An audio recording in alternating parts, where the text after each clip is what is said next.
gave the world access to something else that we have to also embrace, accept, and receive. What's the next one? Holiness. Holiness was made available through Christ. I say holiness was made available through Christ. Now look what happened. What do we mean? In the Old Testament, if people wanted to have their prayers answered, they went to a high priest once a year. They went to the high priest, and the high priest would go in there and have a rope around him with bells on it, and go into this place called the Holy of Holies, 15 by 15 by 15, Holy of Holies. And if that high priest went in with sin, the reason it had the bells on it was that they could hear him moving. But if he went in with sin, he would die. So now the people got to wait a whole nother year for their sins to be forgiven. There was nothing that people could do to be holy before God.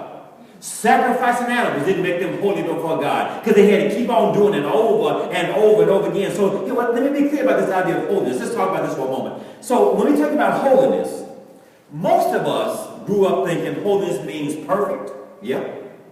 Pure or pristine. Isn't that right? Holiness. Or we thought about it was a denomination where all the women had to wear long dresses and they couldn't have their toes showing and couldn't wear makeup. That's not holy. That's just evil. So the idea of the point was, so holiness is about saying here that it has to be more than being perfect by not making a mistake, because none of us are going to fit that criteria. It has to be more than being pristine and never messing up, because all of us have sinned and come short of God's glory. So what does holiness really mean? It even talks about this. We see the song, "Oh Holy Night." So what is it that holiness really means? That the world now has access to holiness, and believers have to accept holiness. What happens here? So read this with me, please. Holiness doesn't make you saved. Holiness is a result of being saved. That's still an answer, but I want to frame it for us. So holiness simply means set apart. Holiness and consecration come from the same Greek word meaning set apart. In fact, let me dig even further here. So holiness, go down to the biblical meaning right here. It means, can y'all see that? It means to be, what's the first one? It means to be distinct. It means to be separate. It means to be in a class by oneself. What else? Unique, without rivals or competition. So God is holy because God is distinct. God is holy because he's separate. God is holy because he's in the class by himself. Amen, somebody. God is holy because he is unique. God is holy because he does not have an equal, and he does not have a rival, and he has no competitors. But what happens? Because he is holy and he lives inside of us, now we are holy because we are set apart to do the work God called us to do. Let me make this deal for you. Anybody have a grandmama that had dishes inside of the china cabinet that y'all couldn't use until the preacher came over on Sunday to get some fried chicken? Every other day, you couldn't use that china because every day you use an ordinary plate. But when special folks showed up, then grandma would go up there and get the plates and make you stand up there on this little wobbly thing trying to get and make you get the plates down, because those plates were set apart. They were not for common use. They were not for everyday use. They were not for ordinary use. They were set apart for a special event. And God wants you to know right now, you are not ordinary, and you are not just common, and you are not just average. You are more than extraordinary. You are more than a conqueror. You are more. So God wants you to know, as a believer, you've been set apart. So I don't care what the world says about you. I don't care what the statistics say about you. God says that you are unique and you're in a class by yourself because you are my child and you are holy, and I have set you apart. Set you apart. A holy generation, a royal priesthood. God has called us out of darkness. The word calls us in 1 Peter a peculiar people because we've been set apart. We are peculiar because when the word is cussing, we praise Him. We are peculiar because when they're down, we're up. Come on, somebody. We are peculiar because when they fail, we walk in favor. We are peculiar because when they're down, we continue to praise God. Because we are, at that point, recognized we have been set apart. Watch what happens. happens? Not just for something, but from something. We've been set apart from eternal separation from God. We've been set apart away from all of the wrath and the anger and disappointment God had because it was on Jesus. We've been set apart from and now set apart for living a life that honors and glorifies God. So are you clear? So holiness then is being set apart to be distinct. Say it with me. As a believer. As a believer. All together. As a believer. As a believer. I am holy. Now, this is what happens. You can smell like some nicotine right now, but it's still holy. Amen. Keep on. Because I am distinct. I'm separate. I'm in a class by myself. I am unique. And I have no rivals. And I have no competition. Come on, give God a hand up praise. And we are holy. We are holy. And here's the point. When people said it was almost going against the grain. Because you start thinking, well, that sounds arrogant. Well, the holiness is not based on what you did. Holiness is based on what Jesus did. So when I accept what he did, it's not arrogant. I'm just being thankful because I got part of a benefit package that God has provided for me. I'm not being arrogant. I'm being appreciative of who God is in my life. So the reason we are holy is because of the birth of Jesus. So what happens now? So here's another way. Holiness is the opposite of ordinary. Think about that. It's the opposite of being mediocre. It's the opposite of being common. So holiness is the opposite of being ordinary. That means holiness really is about being extraordinary. Come on, read with me again. Ordinary people become extraordinary. How? Trusting in an extraordinary God. Anybody trust in an extraordinary God today? Anybody trust in an extraordinary God? And because we trust in him, we too become extraordinary, not because of what we did, but because of what Jesus did. His birth gave us an opportunity to go in to be holy then. So what happened? I love this right here. Holiness is an invitation to the extraordinary. So holiness is not about a denomination. It's not about white dresses. It's not about white gloves. I was in churches years ago where you had the communion table here, and you couldn't come around the communion table if you didn't have white gloves. If you had a spot on your glove, you couldn't serve communion. Now holiness is about saying, I've been set apart. I'm distinct. I'm extraordinary because of what Jesus birthed has provided for us as well. Anybody embrace your holiness today? I said, does anybody embrace your holiness today? I mean, anybody embrace. So it's not about being pure and pristine and perfect. It's about being set apart. Every knee is going to bow and every tongue confess that Jesus Christ is Lord. So we say, do you have a good Christmas? We say yes. So what did you accept? The one last one right now. Read this, please. Christ's birth provides the world with access to. And I accept. What's our first H? We accept. It provides access to, and we accept what?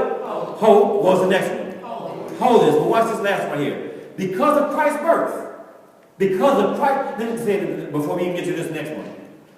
Before Christ's birth, people did not have enough access to what we're about to talk about. So since Christ's birth, we now have, what's the next one? Heavenly access. Heavenly access. Come on now, somebody. We now, as believers, have access to heaven because of Jesus' birth. Then had it not been, nobody in the New Testament was saved because you only get saved through Jesus. Come on now, they believe that's right, but our access comes through Jesus. Come on now, come on now. Access to God comes through Jesus. So his birth now gives us access to heaven. Couldn't get to heaven otherwise apart from God, but now I got access to heaven. So one God, one way. And we all know people think that there's multiple ways to get to God. One God, one way. Jesus is that one way. So that one-way sign was behind the one-way sign. Amen, somebody, the cross. One way. And I don't care how articulate they are. I don't care how many moon pies they try to sell you. I don't care how many bicycles they brought to your house. You got to know there's only one way to get to God, and his name is Jesus, my Savior. Jesus, my Lord. Jesus, the King of Kings. Jesus,